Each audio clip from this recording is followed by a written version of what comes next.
అందరు అంటారు కదా, మంచివాడికి ఎందుకు ఇన్ని కష్టాలు, చెడ్డవాడికి మాత్రం అన్ని సుఖాలే ఉంటాయని.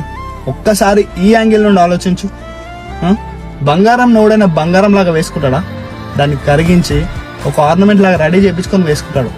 వజ్రం అది ఎంత ప్రెజర్ని తట్టుకుంటే అది డైమండ్ లాగా మారుతుంది. ఒక విత్తనం దాన్ని భూమిలో పాతి పెట్టినాకనే అది చెట్టులాగా మొలుస్తుంది.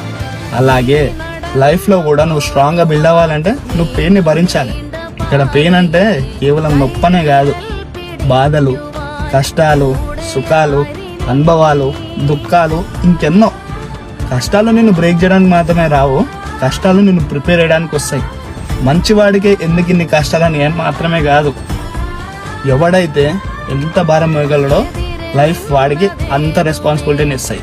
ఒక టీచర్ ఒక టాపర్కి ఎప్పుడైనా ఈజీ క్వశ్చన్స్ ఇస్తుందా?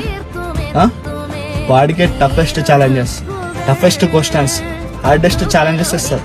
ఎందుకంటే వాడు దాన్ని హ్యాండిల్ చేయగలడు అన్న టీచర్కి నమ్మకం. అలాగే లైఫ్ కూడా నువ్వు హ్యాండిల్ చేయగలవు అన్నప్పుడే నీకు టఫెస్ట్ ఛాలెంజెస్ ఇస్తుంది.